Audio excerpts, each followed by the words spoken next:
Welcome. So today we'll be making an RGB LED light circuit. So the materials we need is first the Arduino Uno R3, where we will be uploading our program. Next, we need the USB cable to connect the Arduino to the computer. 330 ohms resistor. Connecting wires to connect our components in the breadboard and the Arduino. The breadboard, we will be putting our LED and our resistor and connecting wires. The RGB LED.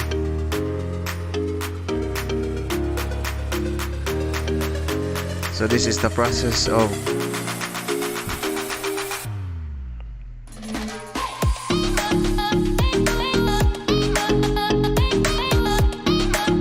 assembling or building the circuit.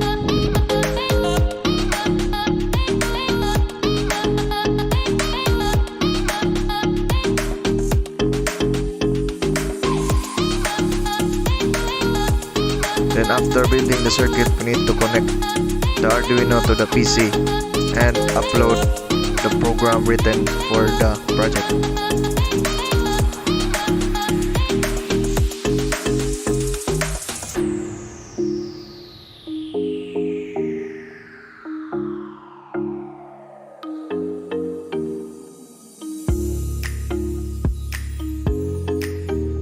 Here we are increasing the delay of the circuit.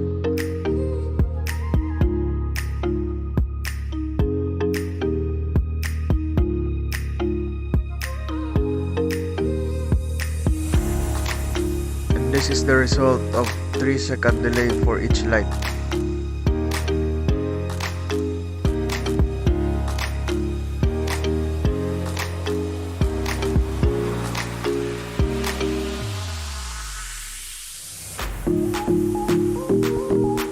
Here we are decreasing the value of the delay to 500.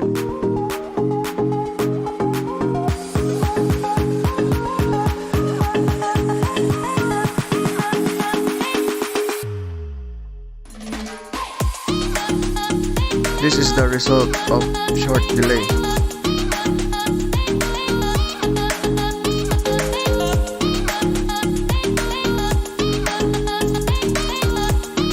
The result of a lower value delay.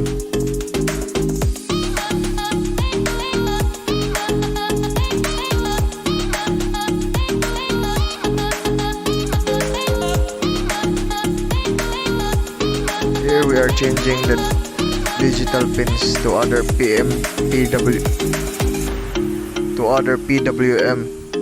pins.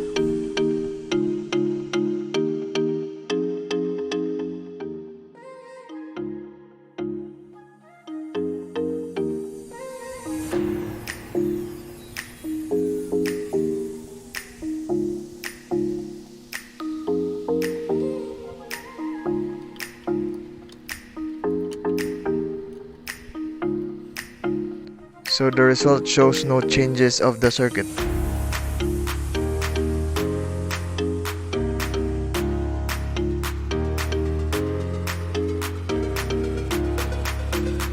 Here we will be using digital pins that are not PWM pins.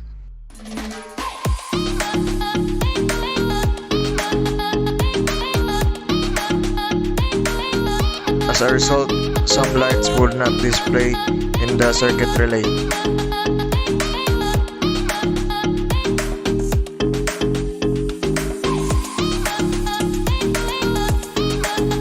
Here we are changing the set color functions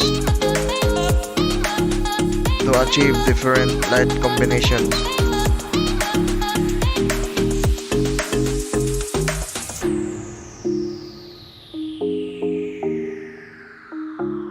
So this is the result